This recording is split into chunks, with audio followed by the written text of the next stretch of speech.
Pour le second problème maintenant, les données sont là. La distance entre les deux véhicules, les deux voitures, c'est 210 km. Ils ont la même heure de départ, c'est 8 heures. Donc, pour la voiture 1, sa vitesse c'est 64 km/h.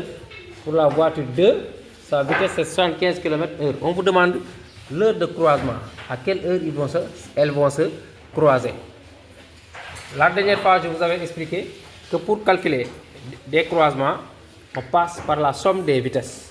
Tout d'abord. Donc, on dit la somme des vitesses, ou bien la vitesse relative. Donc, 60 km/h plus la vitesse de l'autre voiture, et ça fait 75 km/h. Ça fait au total 135 km/h. Ça, c'est la somme des vitesses. Et à partir de la somme des vitesses, on peut calculer le temps mis pour le croisement. Le temps mis par les deux voitures pour se croiser. Donc, le temps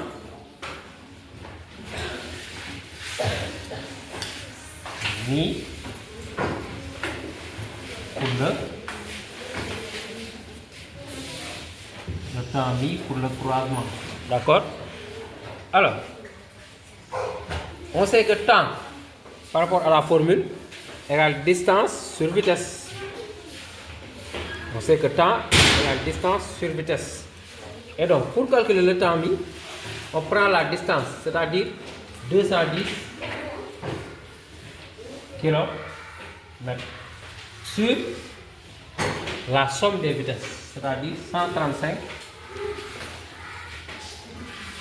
km/h.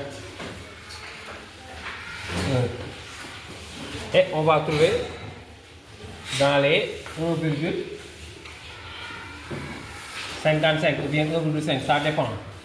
Donc on peut écrire 1,5 ou bien voilà 1,55 voire même 1,6 parce que le résultat ne tombe pas, juste 1,55 heures qui est environ égal à 1 heure 33 minutes tout simplement.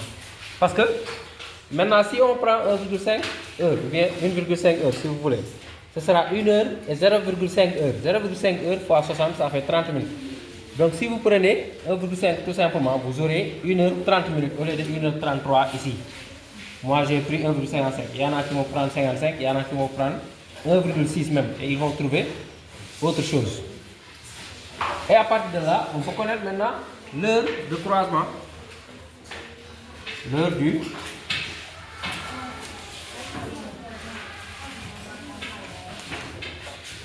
croisement. Parce qu'on connaît déjà le temps mis pour le croisement. On connaît l'heure de départ, c'est 8 heures. Donc on peut connaître l'heure du croisement, c'est-à-dire heure de départ, 8 heures, plus temps mis c'est 1 heure 33 minutes. Et 8 heures plus 1 heure 33, automatiquement on peut trouver 9 heures 33 minutes tout simplement. Ceux qui avaient considéré 1,5 ici vont trouver ici 9,30 minutes. 9 heures 30 minutes.